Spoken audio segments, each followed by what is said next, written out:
নিদক চাই থকাৰ বাবে ধন্যবাদ ষ্টুডিঅত মই নিজৰ দিব লাইছো এই মুহূৰ্তৰ এক অত্যন্ত গুৰুত্বপূৰ্ণ খবৰ পুনৰ সংঘটিত হৈছে ভয়ংকৰ দুৰ্ঘটনা 11 জন লোকৰ লগত হুকাবহ ঘটনা সংঘটিত হৈছে মন্দিৰ দৰ্শন কৰিবলৈ যোৱাই কাল হল 15 গৰাকী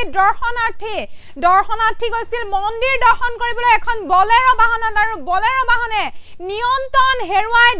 খাৱৈত বাগৰি পৰিছে আৰু তাৰ লগে লগে 11 জনৰ লগত হুকাবহ ঘটনা সংঘটিত হৈছে এই মুহূৰ্তত সবিস্তাৰে জনোৱাৰ চেষ্টা কৰিছো জনাবলৈ যত্ন কৰি আছো এই মুহূৰ্তৰ এক অত্যন্ত গুৰুত্বপূৰ্ণ খবৰ ভয়ংকৰ দুৰ্ঘটনা সংঘটিত হৈছে 11 জনৰ সৈতে হুকাবহ ঘটনা হৈছে শিৱ মন্দিৰ দৰ্শন কৰিবলৈ যোৱাই কাল হল 15 জন লোকৰ নিয়ন্ত্ৰণ হেৰুৱাই খাৱৈত বাগৰি পৰিছে বলেৰো বাহন শিৱ মন্দিৰ দৰ্শন কৰিবলৈ যোৱা 11 জন লোকৰ কৰুণ মৃত্যু সংঘটিত হৈছে বাহনত আছিল 15 জন দৰ্শনাৰ্থী আৰু তাৰে 11 জনৰ লগত হুকাবহ ঘটনা সংঘটিত হৈছে উত্তৰ প্ৰদেশত গুণ্ডা জিলাত সংঘটিত হৈছে শিহৰণকাৰী ঘটনা দুৰ্ঘটনাক লৈ শোক প্ৰকাশ কৰিছে উত্তৰ প্ৰদেশৰ মুখ্যমন্ত্ৰী যোগী আদিত্যনাথে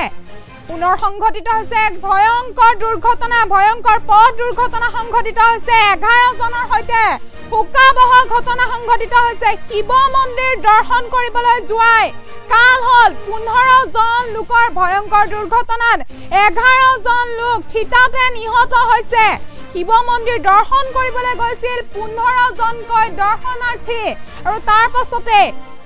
এই হুকাবহ ঘটনা সংঘটিত হৈছে নিয়ন্ত্ৰণ হেৰুৱাই খাৱৈত বাগৰি পৰিছে এখন বলেৰো বাহন 15 গৰাকী যাত্ৰী গৈছিল বলেৰো বাহনখনত মন্দিৰ দৰ্শন কৰিবলৈ শিৱ মন্দিৰ দৰ্শন কৰিবলৈ গৈছিল আৰু তাৰ পাছতে নিয়ন্ত্ৰণ হেৰুৱাই খাৱৈত বাগৰি পৰিল বলেৰো বাহনখনত আছিল 15 জনকৈ দৰ্শনাৰ্থী উত্তৰ প্ৰদেশৰ গুণ্ডা জিলাত সংঘটিত হৈছে শিহৰণকাৰী ঘটনা থিতাতে প্ৰাণ হেৰুৱাইছে 11 গৰাকীকৈ লোকে দুৰ্ঘটনাক লৈ শোক প্ৰকাশ কৰিছে উত্তৰ প্ৰদেশৰ মুখ্যমন্ত্ৰী যোগী আদিত্যনাথে মৃতকৰ পৰিয়ালৰ প্ৰতি গভীৰ সমবেদনা জ্ঞাপন কৰাৰ লগতে দুৰ্ঘটনাটোৰ উপযুক্ত তদন্তৰ নিৰ্দেশ দিছে যোগী আদিত্যনাথে উত্তৰ প্ৰদেশৰ গুণ্ডা জিলাত সংঘটিত হৈছে এক মৰ্মান্তিক ঘটনা সংঘটিত হৈছে পথ দুৰ্ঘটনাত 15 জন যাত্ৰী কঢ়িয়াই নিয়া এখন বাহন খাৱৈত বাগৰি পৰিছে মন্দিৰলৈ বুলি গৈছিল যাত্ৰীসকল এই হুকাবহ ঘটনাত এতিয়া 11 জন লোকে প্ৰাণ হেৰুৱাইছে আনহাতে বাকি 4 জনৰ অৱস্থা সংকটজনক বুলি জানিব পৰা গৈছে এখন বলেৰো গাড়ী নিয়ন্ত্ৰণ হেৰুৱাই খাৱৈত বাগৰি পৰিছে যাৰ ফলত এতিয়া মৃত্যু হৈছে 11 জনকৈ লোকৰ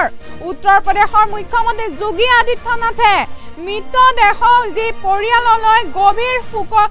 প্ৰকাশ কৰিছে আৰু লগতে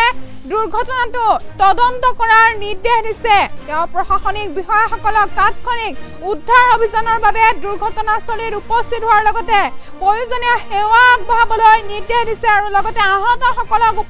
উপযুক্ত চিকিৎসা ব্যৱস্থা কৰিবলৈ নিৰ্দেশ দিছে পুনৰ সংঘটিত হৈছে ভয়ংকৰ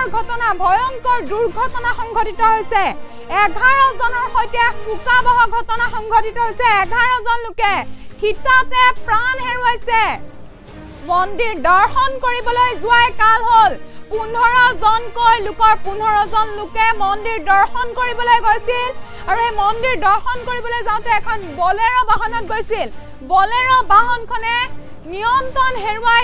খাৱৈত বাগৰি পৰিছে আৰু বাগৰি পৰাৰ পাছতে থিতাতে নিহত হৈছে 11 গৰাকী লোকে থিতাতে প্ৰাণ হেৰুৱাইছে আৰু বাকি 4 জনৰ অৱস্থা সংকটজনক বুলি জানিব পৰা গৈছে ভয়ংকৰ দুৰ্ঘটনা সংঘটিত হৈছে শিৱ মন্দিৰ দৰ্শন কৰিবলৈ যোৱাই কাল হল 15 জনকৈ লোকৰ 15 জন লোকে এখন বলেৰো বাহনত মন্দিৰ দৰ্শন কৰিবলৈ গৈছিল শিৱ মন্দিৰ দৰ্শন কৰিবলৈ গৈছিল আৰু তাৰ পাছতে এই দুৰ্ঘটনা সংঘটিত হৈছে নিয়ন্ত্ৰণ হেৰুৱাই খাৱৈত বাগৰি পৰিল এখন বলেৰো বাহন খাৱৈত বাগৰি পৰিল আৰু শিৱ মন্দিৰ দৰ্শন কৰিবলৈ যোৱা 11 জনৰ লোকত কৰুণ মৃত্যু সাৱটি ল'ব লগা হৈছে বাহনত আছিল 15 জনকৈ দৰ্শনাৰ্থী আৰু তাৰে 11 গৰাকী লোকে থিতাতে প্ৰাণ হেৰুৱাইছে উত্তৰ প্ৰদেশৰ গুণ্ডা জিলাত সংঘটিত হৈছে শিহৰণকাৰী ঘটনা। এক শিহৰণকাৰী ঘটনা সংঘটিত হৈছে। দুৰ্ঘটনাত একেলগে থিতাতে প্ৰাণ হেৰুৱাইছে 11 গৰাকীকৈ লোকে। দুৰ্ঘটনাক লৈ এতিয়া শোক প্ৰকাশ কৰিছে উত্তৰ প্ৰদেশৰ মুখ্যমন্ত্ৰী যোগী আদিত্যনাথে। যোগী আদিত্যনাথে এতিয়া মৃতদেহৰ যিসকল মৃতকৰ সেই মৃতকৰ পৰিয়ালৰ প্ৰতি গভীৰ সমবেদনা জ্ঞাপন কৰাৰ লগতে দুৰ্ঘটনাটোৰ উপযুক্ত তদন্তৰ নিৰ্দেশ দিছে। উত্তৰ প্ৰদেশৰ গুণ্ডা জিলাত সংঘটিত হয় এক মৰ্মান্তিক ঘটনা।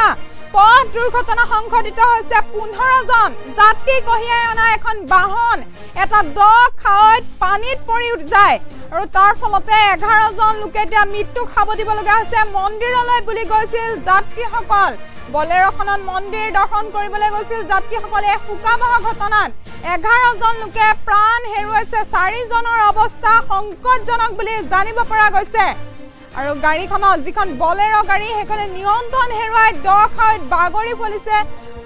বাগৰি পৰাৰ ফলতে 11 জন লোকৰ মৃত্যু হৈছে। উত্তৰ প্ৰদেশৰ মুখ্যমন্ত্ৰী যোগী আদিত্যনাথে মৃতকৰ পৰিয়ালৰ গভীৰ শোক প্ৰকাশ কৰাৰ লগতে দুৰ্ঘটনা তদন্ত কৰাৰ নিৰ্দেশ দিছে।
ভূতৰ বিপৰীতে